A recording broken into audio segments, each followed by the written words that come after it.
part of this, man. He had that look in his eye. He was going to be he was captain. Yeah. Even injured, he was a captain. That's the worst part of this job. Because you see, like, you guys don't see him every day. Even the football coaches don't see him every day. Like the football trainer, the athletic trainers, the nutritionists, and the strength coaches see him every single day. And you see what they put in. You see how much time and effort, and you see how much they sacrifice and dedication. All those things, you see it every day. And he is such an outgoing, positive, energized, juiced up leader. I mean, you want to be around him. And then you see when that happens, it's awful. But then you see another spark. He's like, okay, once he figured out like where his future was, I'm coming back, I'm doing. Then now he's like, it's almost like, relax, give me some extra, relax, slow down. So it's cool. Nick, what's the advantage of having a guy like Tuff in the weight room every day, just being like potential 3-time captain on the defensive side? I know you guys had a guy like JT there, but with the 3-time captain, but to have a defensive guy as a potential. Yeah, you need that guy. You just need him. He's the most dependable. He's one of the most dependable players I've ever been around in 30 years. And when it gets hard, it's easy. Like when it's easy, it's great.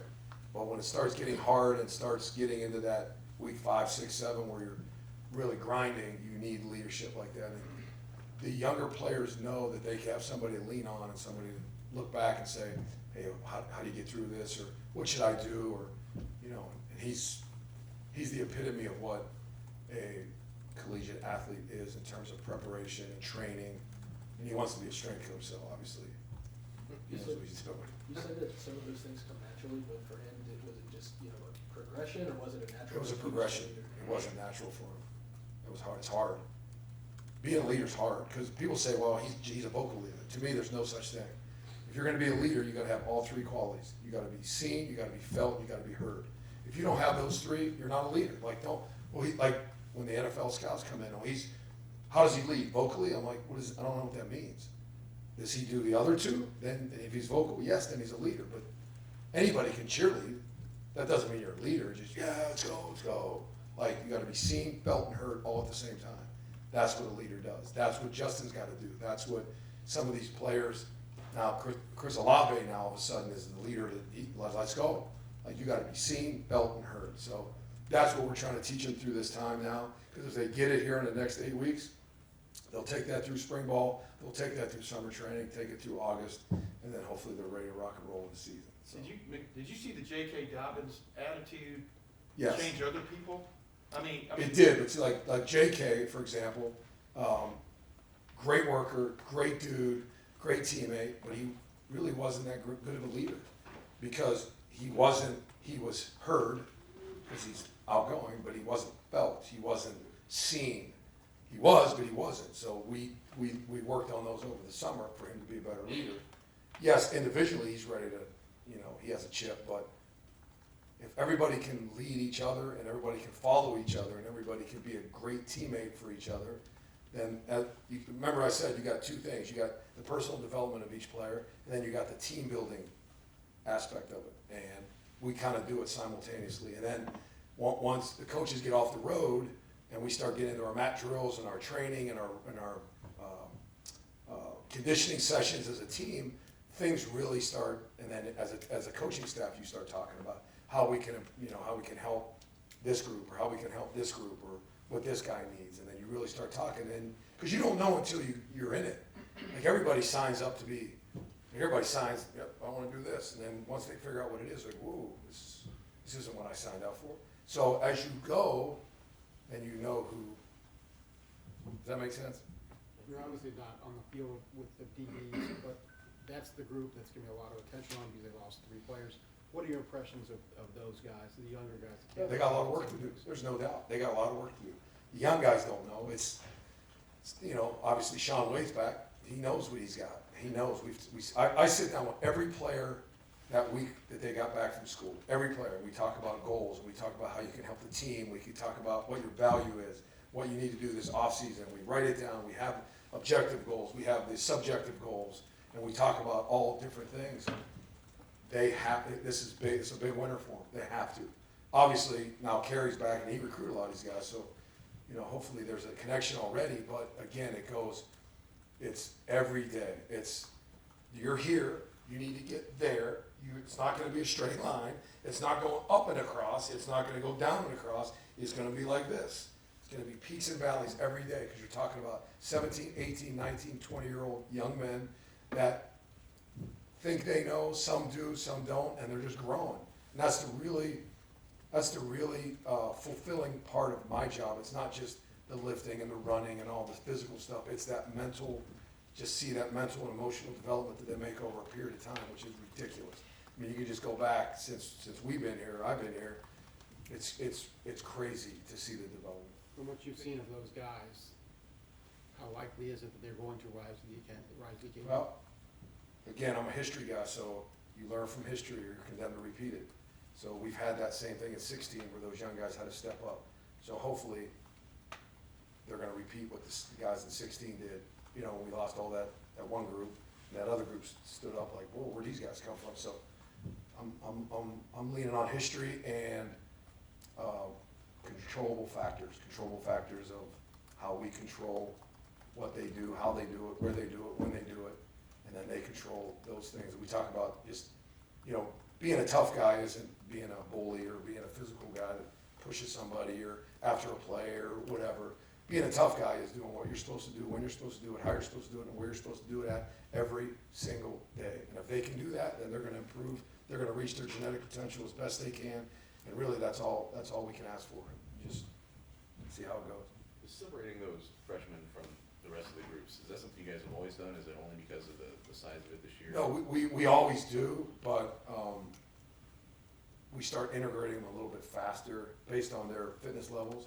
This year, I just felt we gotta keep this group together, because, I mean, you're putting 14 or 15 guys right into spring football, like, so I just wanna make sure when it's time for them to go in, they're ready to be integrated with the rest of the team. Because by having them separate, what do you feel like that allows you and your staff to do with them to help them? Spend more time on technique, spend more time on coachability, spend more time on teaching, not just technique, but teaching of, you know, take care of your body, making sure you're doing what you're supposed to do, the importance of this exercise as opposed to this exercise, where you need to be in 5 weeks, where you need to be in 4 weeks. And when you have your older players, it's kind of like chaotic, so you really can't do that because you're kind of focused on something else. Now you can put all your lasers right onto those young guys and get them going. And it's fun too to have those guys separate, because you can kind of, like, you guys all understand recruiting and the things that happen in recruiting, and, you know, everybody's got to be nice to everybody. Like, you know, I don't have to be nice to anybody. So, you know, some of the things that I had to go through when they're on campus recruiting and all the fun stuff, and like, now it's real, so I go back to history, so. Master Teague's a guy who's got a lot of eyes on him this offseason. Just, I guess, how are you approaching what he has to do? I mean, he's a guy like, there's nobody, I should say no one, but there's very few out there that are physically fit like he is. I mean, he is, but he's gotta take the leadership role like JK did. You wanna talk about, he's very quiet. JK's outgoing, Master's the complete opposite. So Master's really gotta take that on his, in the unit, they gotta really work on that. That's hard. That's the most difficult thing, other than the physical stuff that these players do, is getting them out of their comfort zone when it comes time to be a leader, or where they have to, you know, again, be felt, seen, and heard. Like, because once you jump over that river, you can't go back. Like, you can't go back. So if you're, you know, if you've really worked hard, you've really been felt by your teammates, and now you're heard by your teammates, and you're doing everything the way you're supposed to do it, you jump over, I tell them, you jump over that river, you can't go back. Like a barrier goes up, you can't. Like Frogger, remember, once Frogger gets to that one side, you can't go back. And all the things disappear. So I always gotta give them a visual of like going through it. It's really cold water, and might get frostbite and hypothermia and all that stuff. Is the sky the limit for Last Zach question, Harrison? Ranger. I'm sorry? Is the sky the limit for Zach Harrison? What do you see different about him from? See, here's another guy, like, a quick story on Zach. When he was recruited, I'm like, what are we doing? He was so quiet, he didn't want to talk, he wouldn't look you in your eye. It was so awkward. I'm like, there's no way. I don't care if he runs a 21, 200 meter with no cleats on, doesn't, like, what are we doing? And it's weird, like, the first day he was here, it was completely the opposite. I'm like, Zach, well, why were you like that recruiting? He's like, I hated it. I didn't want to talk. He's like JK. Like you see him, you feel him, and you hear him. You do all those things. Now he's got his ceiling's pretty high. He's got that high basement ceiling. And sometimes you go in those basements, they're real low. Yeah. Like the houses that were built before 1980, like he's got that 12-foot basement ceiling. He's got a high ceiling. Chase ceiling, Bosa ceiling? He's pretty talented, so we'll see. That's Go ahead, Bill, last question over here. Nick, I was just wondering, how many guys in your career you've worked with who are built like DeJuan Jones, and what it's like to get one again? None, zero. Oh, I take it back. I had one. When I was an assistant at West Virginia, we had a kid by the name of Johnny Ray. He was 6'10", 350. So he's a little shorter than Johnny, but he's bigger. Is it fun to work with a guy like that? Oh, I love him. He's fun. He's a great kid. He smiles all the time. And even when you're trying to like coach him really hard, he just looks at you and like smiles, like it's good coach. And he's so tall. The best thing is when he's with our nutritionist. Kayla's like, she's not very tall, and he's super tall, and he follows her around because he does exactly what she tells him to. So we got to be creative and keeping his weight down. So he likes basketball. So I told him I'll get one of our interns to feed him basketball. He can do jump shots for like 2 hours in a row and see how much he can sweat. What is the target for him? Like, what is the weight goal? He's not. His body fat's not real high, so Yeah. it's. I just don't want to get it. He doesn't need to weigh anymore. He just needs to be able to bend and get strong. The reverse of that is Nick Petit-Frere. How's the bulking up? Yeah, he's doing good. He's over 300 pounds. He's doing good. Nick, thank you very much. All right, guys. Thanks, Nick.